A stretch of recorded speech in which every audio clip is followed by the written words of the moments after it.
हे भाई, ऐ साधक, ये समझ ले कि तेरा मन बहुत धोखेबाज है। बहुत बार प्रतिपल ये सुखों का प्रलोभन देकर भगवत विस्मरण कराता है। ये हम साधकों की बात कर रहे हैं। विषयी पुरुषों का तो समझना ही नहीं हो सकता, क्योंकि वो उसी को सुख मान करके भोग रहे हैं। धन कमाना इन किन प्रकारेण, फिर मनमानी इंद्रियों के भोगों को भोगना, तो वो समझते हैं हम बड़े हैं, हम बहुत सुखी हैं, क्योंकि हम जो चाहते हैं वो भोगते हैं। तुम सुखी नहीं हो, तुम भ्रमित हो। इंद्रियों की गुलामी करके तुम सुखी हो सकते हो? सुखी तो वो होता है जो इंद्रिय और मन को अपने अधीन कर लेता है। इस संसार में कौन सुखी है? खूब धन कमा लिया, खूब आपके पास जन समुदाय है, आप जो चाहते हैं वो भोगते हैं। ये सुख नहीं है, ये भ्रम है। तुम्हारे समय को माया भ्रम में फंसाकर नष्ट कर रही है। अभी समझ में नहीं आ रहा, समझ जाओगे, समझ जाओगे। जब इनका फल आएगा तब समझ जाओगे। श्रीपाद कह रहे हैं अभी समझ जाओ, तो आगे जो विपत्ति आने वाली है, दुख आने वाला है, वो आपको नहीं मिलेगा। अलमल मति घोरानर्थ कारिंद्रियाणाम अतिशय परितोषैर दुष्करैर दुस्तरैश्च। अब इस दुष्ट इंद्रियों को, मन को बड़े कठिन कठिन उपायों से जो तुम भोग दे रहे थे, अब बंद कर दो, नहीं तो पछतई है अवसर बीते। मन पछतई है अवसर। अभी समय है भाई, फिर समय नहीं रहेगा तुम्हारे पास। पश्चाताप ही पश्चाताप हाथ लगेगा। ये बहुत धैर्य पूर्वक समझ करके आप खुद देखना क्या मिला है। जब किसी पर तुम आसक्त होते हैं तो माया की चाल होती है। कभी वो ऐसी वृत्ति प्रकट करती है, वस्तु, व्यक्ति, स्थान, या आप एकदम राग में डूब जाएं।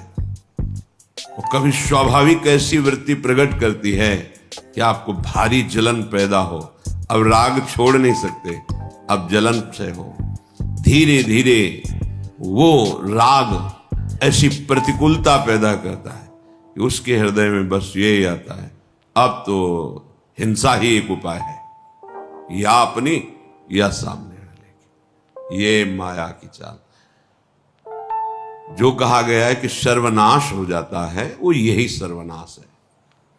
कामा संजायते क्रोधा, क्रोधा स्मृति विभ्रमा, स्मृति भ्रंशात बुद्धिनाशो, तो बुद्धिनाशात प्रणश्यति। बुद्धिनाश को ही सर्वनाश कहा गया है। बुद्धि नष्ट हो गई मतलब सब कुछ नष्ट हो गया।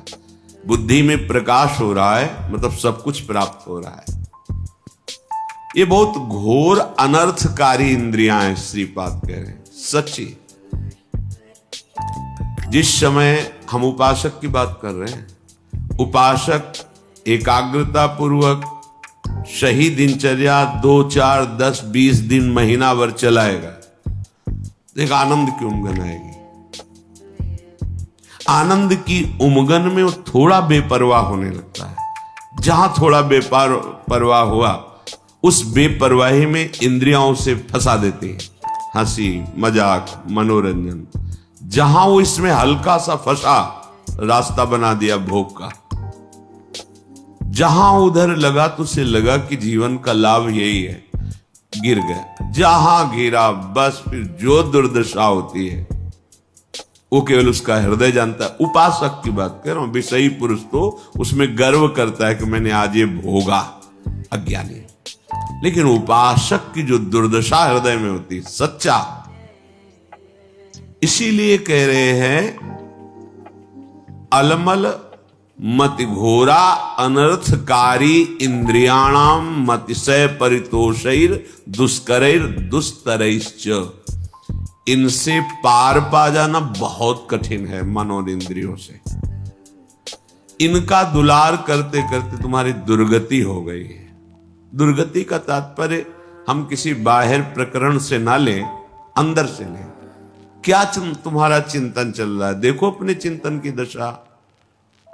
कोई व्यक्ति होगा, कोई वस्तु होगा, कोई स्थान होगा, या राग में चिंतन हो रहा अनुकूल, या द्वेष में प्रतिकूल, जलते रहो। इस पावन समय को नष्ट करते रहो। यही नष्ट कर, यही दुर्दशा है। बोले भोगोगे तुम्हारी दुर्दशा होगी, तो तुम दुर्दशा को ले जाते हो केवल शरीर में कि कोई अंग भंग हो जाएगा। नहीं, वासनाओं की भीड़ जमा हो जाएगी, बुद्धि निर्णय करने में असमर्थ हो जाएगी, तुम शोक चिंता इन दुखों से व्याप्त हो जाओगे, विषाद से ग्रस्त हो जाओगे। कोई रास्ता ही नहीं मिलता। ध्यान रखना, भगवत शास्त्र विरुद्ध आचरण करने वाले को शांति का कोई रास्ता ही नहीं मिलता। ये विषय बड़े बड़े ज्ञानियों के भी चित्त का अपहरण कर लेते हैं, बोधवानों का नहीं। बोध शब्द अलग है, ज्ञानी शब्द अलग है। जो ज्ञान हुआ उसका परिणाम है इंद्रियों पर विजय। श्रद्धावान को ज्ञान प्राप्त होता है और ज्ञान प्राप्त उपासक अपनी इंद्रियों पर विजय प्राप्त करता है। फिर जो बोध होता है वो परम शांति मचिरेणाधिगच्छति, वो परम शांति को प्राप्त होता है। पहले तो मानो ये बात कि तुम्हारा मन और इंद्रियां अनर्थकारी हैं। अब इंद्रियों को दुलार करना बंद करो। ये घोर अनर्थ पैदा कर देती है, घोर अनर्थ। वर्षों लगता है इंद्रियों को कब्जे करने में। कुसंग में कुछ मिनट में वर्षों के द्वारा शासन में लाई गई इंद्रियां एकदम फ्री हो जाती है। वर्षों की कमाई एक मिनट में गमाई। बहुत बड़ी चाल है इन इंद्रियों की। साधक उन्हीं इंद्रियों से खुशी चाहता है, आनंद चाहता है। वो देखकर मनोरंजन करके समझता है मैं बहुत विद्वान हूं, बहुत ज्ञानी हूं, बहुत चतुर हूं, हमारी कोई बात जानता। अरे किसी के जानने की जरूरत नहीं, तुम ही जान जाओगे। रोगे कोई आंसू पोंछने वाला नहीं मिलेगा। हमारी ये बातें कड़वी जरूर लगेंगी लेकिन बहुत मीठा फल देने वाली। यद तग्रे विषम्यु परिणामे अमृतोपमम। ये बातें सुनने में तुम्हें विष जैसा लगेगा, परिणाम में अमृत मिलेगा। विषय भोग प्रलोभन की बातें अमृत जैसी पहले सुनने में लगती, परिणाम बहुत भारी विषवत होता है। विदधदिव सशोको एन केनापि देह स्थित मधिवश वृंदारण्य में कांतरत्या। अब इन इंद्रियों को दुलार करने का प्रयोजन छोड़ो। पहले निश्चय करो शास्त्र सम्मत विषय सेवन करेंगे, अन्यथा नहीं। तो जो जहां है शास्त्रा अधिकारानुसार भगवत समर्पित विषय, यही सबसे बड़ा बंधन है।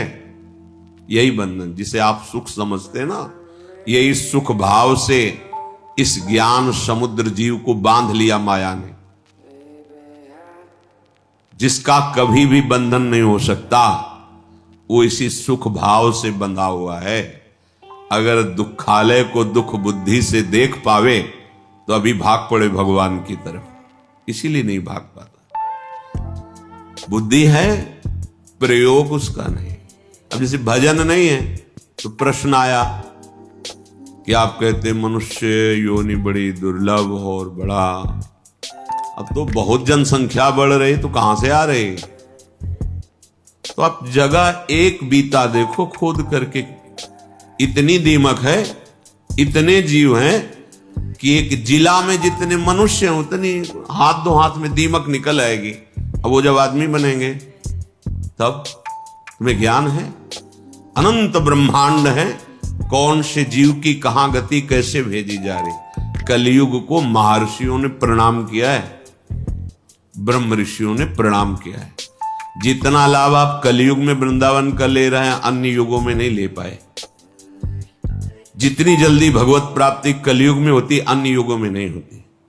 10-10 हजार वर्ष तपस्या करके जो फल प्राप्त अन्य युगों में करते थे, दाहिने पैर के अंगूठे के बल खड़े होकर, दोनों हाथ उठाकर आकाश दृष्टि करके मंत्र जप कर रहे हैं, जल में खड़े होके 24 घंटे नाम कीर्तन में वो फल प्राप्त हो जाएगा। जो 10,000 वर्ष तपस्या, कलयुग बहुत प्रणाम करने योग्य है। पर आप भगवद विमुख हो जाओगे तो भ्रष्ट कर देगा, नष्ट कर देगा। तो क्या और युगों में ऐसे आचरण वाले व्यक्ति नहीं थे क्या? कम थे। ऐसे ही भगवद आचरण वाले क्या कलयुग में नहीं है क्या? कम है। बहुतायत है अधर्माचरण करने की प्रवृत्ति, बहुतायत है इसकी। अब आपको अंदर से सोचना है कि मेरा प्रयोजन इंद्रियों का दुलार करना नहीं है, अभी ठीक होने लगेगा। पर ये सोचना आचरण में उतारना होना चाहिए। नहीं सोचते तो बोलते रहते हैं वैसा नहीं करेंगे, पर वो कसम और नियम 1 मिनट लगता है तोड़ने में। इसके बाद फिर रो बैठ के क्या हो गया, ऐसा मैंने क्यों किया, फिर भी ठीक नहीं होगा। फिर 2-4-6 दिन फिर वहीं पहुंच जाओगे, फिर निराश हो जाओगे। अब तो हम चलने लायक ही नहीं भगवत मार्ग में। इसलिए प्रार्थना है, अलमल मति घोरा अनर्थ कारेन्द्रियाणा मतिशय परितोषैर दुष्करैर दुस्तरैश्च। अब इंद्रियों के परितोष वाली बातें छोड़ो, अब इंद्रियों का पोषण मत करो। जो धर्म विरुद्ध भोग चाहती, जलना ही पड़ेगा। जलना, जलन शब्द याद कर लो। ये जलन तभी होती है जैसे कोई भी साधक विचलित है, मेरा मन नहीं लग रहा, मुझे बहुत परेशानी हो रही, ऐसा गलत कर रहे हो, जांच लो, जांच लो। गलत चिंतन है, गलत आचरण है, नहीं तो अभी प्रारंभ में ही मस्ती प्रारंभ हो जाएगी। वो एक अध्यात्म की जो जलन पाप नष्ट करने वाली, वो मन बुद्धि चित्त इनको शीतलता प्रदान करती है। ये जागतिक जो जलन है, ये आपका आचरण गलत है कहीं, नहीं तो उसी मार्ग में चले हुए पथिक है। वो एक आध्यात्मिक जलन होती है। कैसे विकार दूर हो, ऐसा वो विक्षिप्त नहीं होता, प्रवीण होता चला जाता है। कैसे का उसको उत्तर मिलेगा, क्योंकि सही मार्ग में चल रहा है।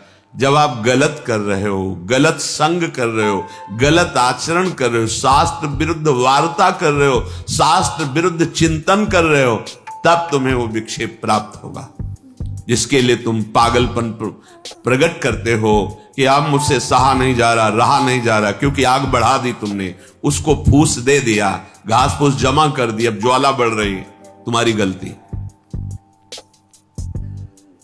जब हम गुरुजनों की शरण में हैं, प्रभु की शरण में, तो मुझे कल्याण की भी परवाह नहीं, तो चिंता किस बात की। मेरा मन, मेरा तन, मेरे प्राण आराध्य देव गुरुदेव को समर्पित है, देख लेंगे वो, संभाल लेंगे वो, बेपरवाह होकर राधा राधा राधा।